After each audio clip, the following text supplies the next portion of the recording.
today, I want to share really what is the most common question I get asked, whether you're launching a business in real estate or pivoting to real estate sales from being a mortgage lender like I did years ago to real estate, or you're a real estate agent who's been doing some business, it's gotten a little tougher, you know you need to do more, looking to add probate to your business. How do you get more business specifically from getting referrals from attorneys? So one way is, and the question Tony asks is, how do you approach attorneys? We're going to talk about that. One way is, if you, instead of dealing with contacting people who need probates, is if you talk to people who know people who need I'm sorry, I said it wrong. Instead of talking to people who need to sell a house, if you talk to people who know people who need to sell multiple homes over the course of a year, that's referral source, right? When I was a mortgage lender, I could have gone directly to consumers and sold them one loan at a time, or go to real estate agents who sold 10 houses a year and hopefully get 10 loans at a time by building a relationship. And so you have to look at an attorney. It's not just an attorney, because some attorneys do one probate a year. That's no different than going to a petitioner. You're really looking for those that can do multiple pieces of business, or to find a way that you can get multiple deals from one activity. So you have to take it from being, one over and over and over again, one-on-one, to one to multiple marketing. That's the goal.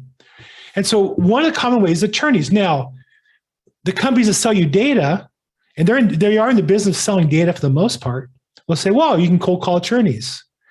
I know one guy who cold calls attorneys and made a living at it. Of all the people I know, he was a Mike Ferry agent as well. He used to prospect expireds and FSBOs 3 hours a day, and he still does some of that because there's not enough probate attorneys to cold call 3 or 4 hours a day.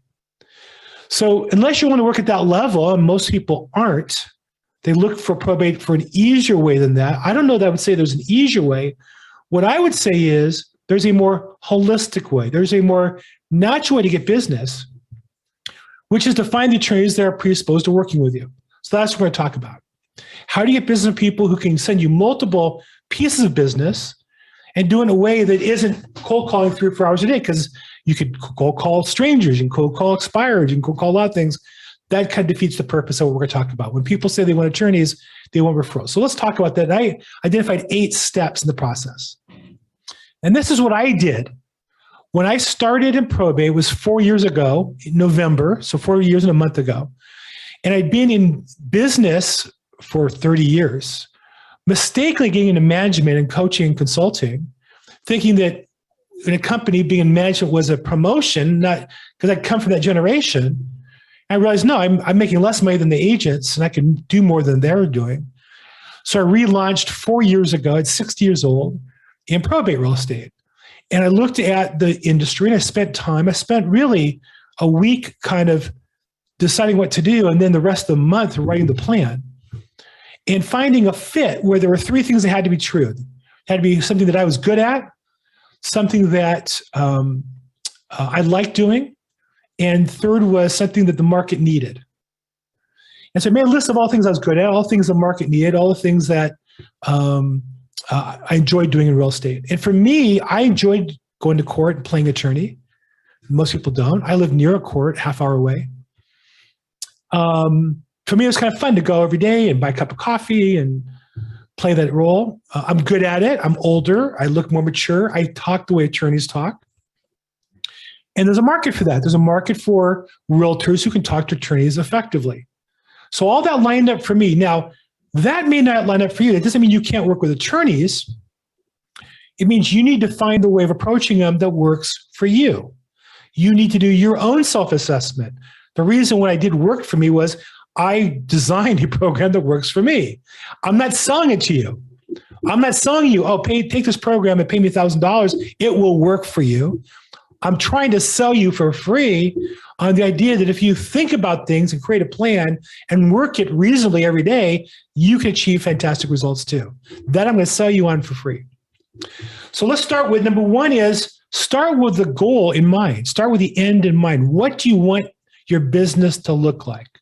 So when I started, I imagined that I was like an attorney to my consumer customers and to the attorneys. They would treat me as respect to calling, not as a deadbeat realtor like most realtors in their minds. And so what that meant was when I went back, now this is pre-COVID, I went to court every day. I dressed like an attorney. I wore Brooks Brothers suits, white shirt, silk tie. I carried a briefcase on a roller like many of the attorneys do. It's in the other room. I brought with me the probate code. If you look over my shoulder on this side, that blue book right there is the State of California Probate Code book. So when I was in court and had a question, I would open the book like an attorney would to talk to the judge, right? So I knew I wanted to be like an attorney. Now, I know I wasn't an attorney and didn't want to fool anybody, but that's what I wanted to do. That was fun for me. It's also something I was good at. I looked the part. If we're casting people to be an attorney on this call, I'm more likely than some of you because I'm older, because I have gray hair. That works for me instead of in other environments against me. Do you follow me on that? So you got to play to your advantages. There's more, the more women are men. There's more women in real estate. There's more men attorneys at court. More the judges were men. That might not be fair. It might not be right. I'm not arguing what's right or fair. I'm just trying to get my business out of it. So I started with a goal in mind. I played to my advantages, what I enjoyed to do, what I was good at, and what I thought the market needed. So that was number one. Number two is you have to find a process that you're going to participate in. Anything in business, if it's about your personality, that can come and go. If it's about some technology, that can come and go or be competitive or not be competitive. But if it's a process, you can work it over and over again. So for me, it could be cold calling a group of people, whatever that means. It could be door knocking for real estate agents. It could be mailing. It could be going to court, which is what I did. It could be going to networking events, which might be, for one of you, a better alternative. It could be, like I do now, interviewing attorneys and putting on social media, but there's a process to it. And once it's a process, you do it over and over and over again. It becomes a habit. So I wanted to devise my attorney business into two phases. Phase one, pre-COVID, was going to court every day. I had a process. Left the house by, in my case, 7:15, at the court parking lot, 7:45, in the court when it opened up at 8 o'clock, cup of coffee in what I call Broadway. It was like a main, at LA County Court, it's like a main hallway, the second floor that crosses with where the little coffee shop is or the little snack bar is. I wanted to be right where the highest traffic spot was, with a cup of coffee at 8 o'clock, staying there looking like an attorney with my roller briefcase. That was my process.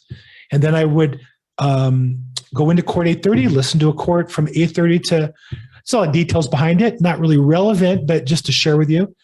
I also would host a meetup at court at 8 o'clock, 2 or 3 days a week, where I would walk people through the court and show them probate court. Why did I do that? Because the attorneys would say, what are you doing? Who are these people following you like you're the mother hen? Well, I train other realtors on how to do probate business. Well, of course, attorneys will look at me as an expert when I do that, right? So it wasn't an accident I did that. I had a process. So I can share with you all those details. Glad to individually, if you want to give me a call. I don't want to bore you with, those are the details that work for me back then. My question for you is, what are the details to your process? My day from 7:15 leaving the house, parking at 7:45 in the court from 8 o'clock till 10:30 was all laid out what I did every day. And my goal was to leave having met 1.5 people. That was the number I worked out that I had to meet to make my numbers work. You say, well, why is it 1.5? Because I took my goals and divided by the numbers. And it turned out that if I met 1.5 people a day, or either name, address, phone number, email, and permission to contact them, if I did that, I would achieve my goals, and I did. What's your process? So whatever it is, it has to look like a process. And it probably, business development is probably 3 or 4 hours a day. It's your main activity. I'll show you today, my main activity is really calling people, mostly on referrals, setting up interviews to interview attorneys and vendors, which leads to referrals and leads to inbound referrals as well. So I have a process, and that's my mornings are blocked off for those activities. So you got to think about what your process is. So a couple options, again, could be door knocking, could be going to court every day, could be phone calling, could be going to network events, but your business has to be a process of some sort. Okay, so that's 2.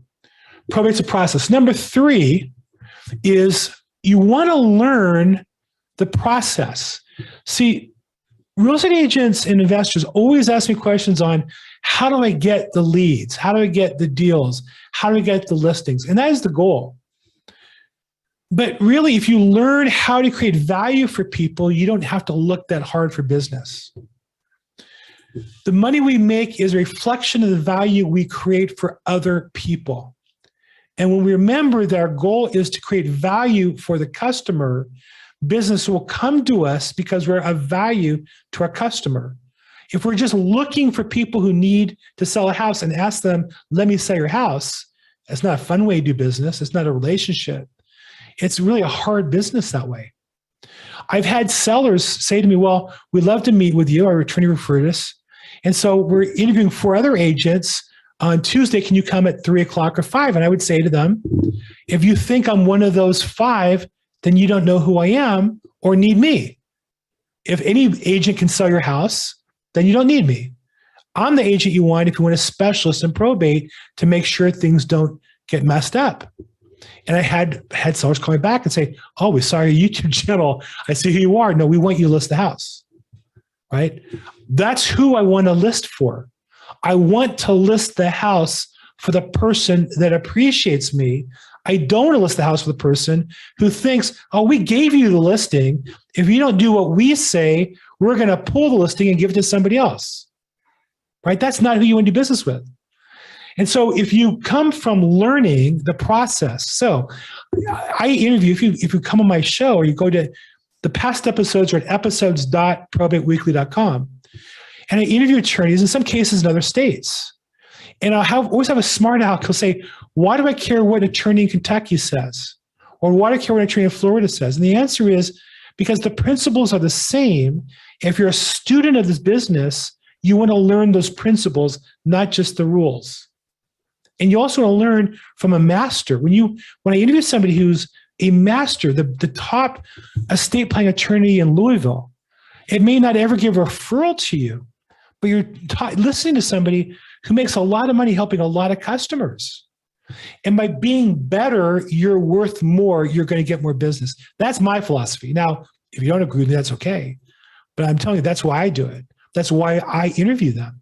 Because I learned from everybody I learned from that I interview, every single one of them. I do the interviews, number 1, because I want to interview them. Number 2, it's good marketing. Nothing wrong with me putting out on YouTube. It's great. But number 1 is always, I want to learn more of the process. So that's why I go into other live streams. This is mine.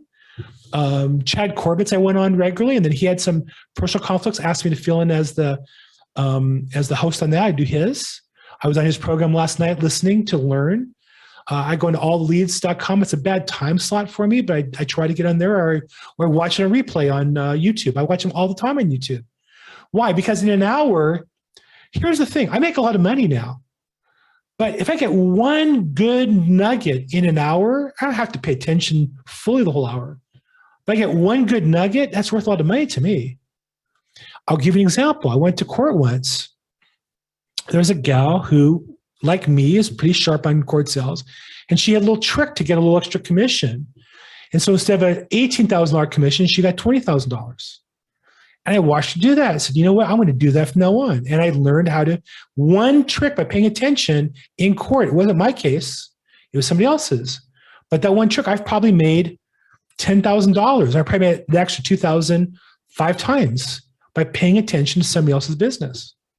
So I would say if you really want to be successful attorneys, the opportunity is, because we're attorneys, they're generally speaking smart people who went to school and learned a lot. And if you can learn the process, you'll be more value to them. I've literally been paid by attorneys' cases as an expert witness.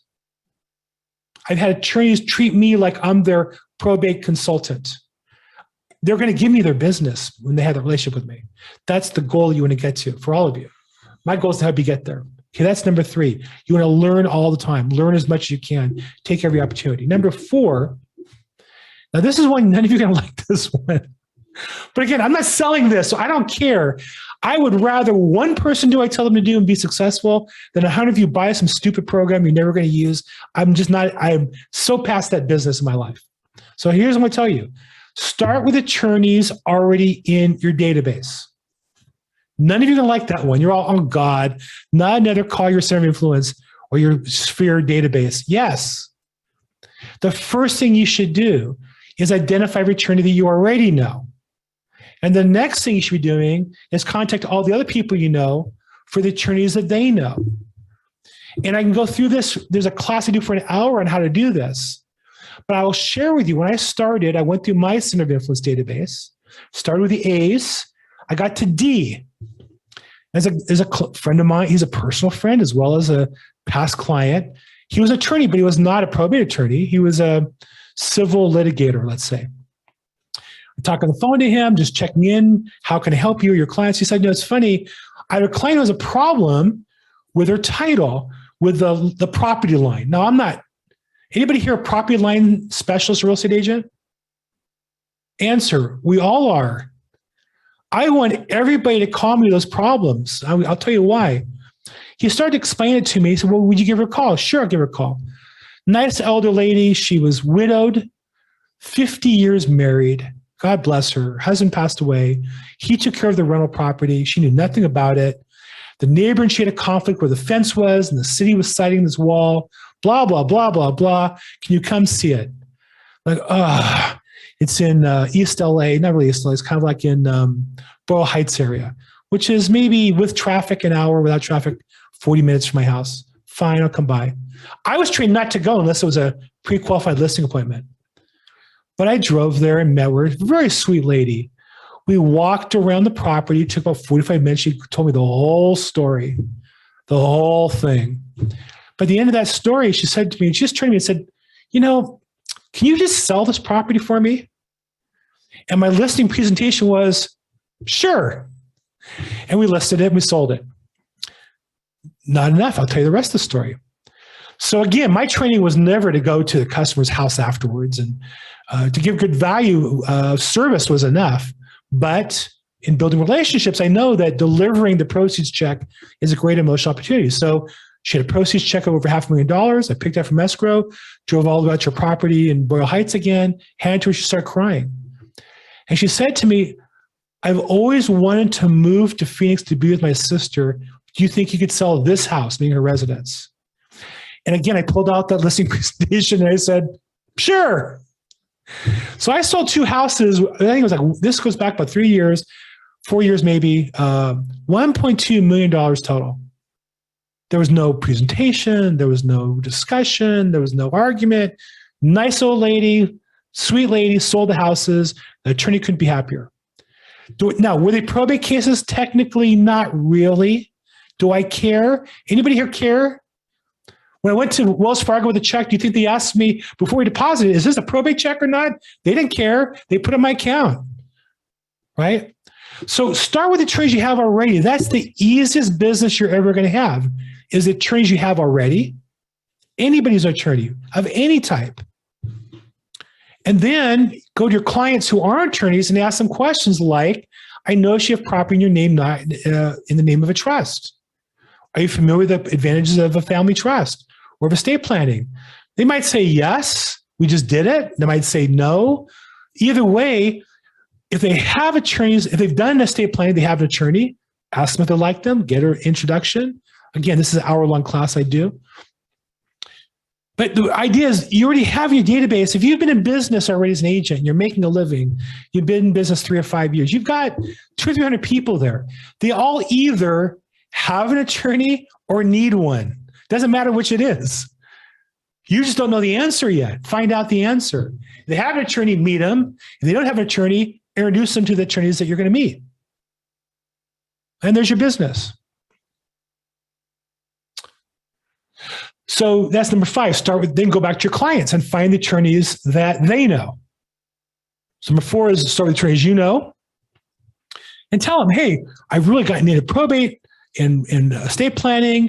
And I'm just curious, do you come across that at all? Do you handle that business? No, I don't. Do you know attorneys that do that? Oh, yeah, I went to law school with Joe. Joe's at this law firm. That's number 4. Number 5, your clients, ask them for their attorneys. No, we use Joe. He handled our divorce case. He handled our whatever adoption case. You call up, is he good at it? Yeah, I ask about attorneys all the time. You call up the adoption attorney. I'm just curious. Do you know attorneys that do probate? Uh, will all of them have referrals for you? No. Will some? Happens to me every day. Literally, I made an appointment today to interview one. That's number 5. Number 6, learn estate planning. Now, for sure, if you're in California, well, hold on 1 second. Let me just check for questions. I see some good contacts. Angie says, how do we create value for others? Angie, we create value for others by knowing our business so well they can't do business with anybody else. I am so good on probate, particularly court confirmations in LA County, that if you don't use me, you're really stupid. Now, I'm saying that to you guys as friends. I wouldn't say it like that to a client or attorney. That's how well I know that material. Most agents I talk to haven't even read the probate forms they have to have a customer sign. Start with that. You should know every word on those forms. And if you don't, come on this call and ask questions about it. Because you should never ask a customer to sign something that you don't know what it means. Point 6 is learn estate planning. Learn what it is. Learn how to offer it to your clients effectively. Like for me, if you called me and said, hey, I need a great estate planner, depending on what you're looking for, where you're looking for it, price range, or how sophisticated it is, I'm not just going to give you the information. I'm going to give you a video I did with that person. And I'm going to have permission to give them their information. Now, attorneys aren't going to call your customer and set an appointment, but their marketing assistant might, or their administrator might, or their secretary might. So I would make an effective, I look at a referral to an estate planning attorney as like a seed for future business. Number 7, leverage your time with social media. So look, I mean, I'm not embarrassed about myself, but I'm not a movie star kind of guy. I have a special, good look, charisma face for YouTube. You know what's amazing is 7 days a week on YouTube, there's 35 hours of my video being watched on average. You know what's amazing is I do a 15-second YouTube short now that takes me a minute by the time you're all done with it. And on average gets 15 minutes of watch time every day. I do one every day. So I think part of it is if you have a message or develop a message to share with people, you can leverage it with social media.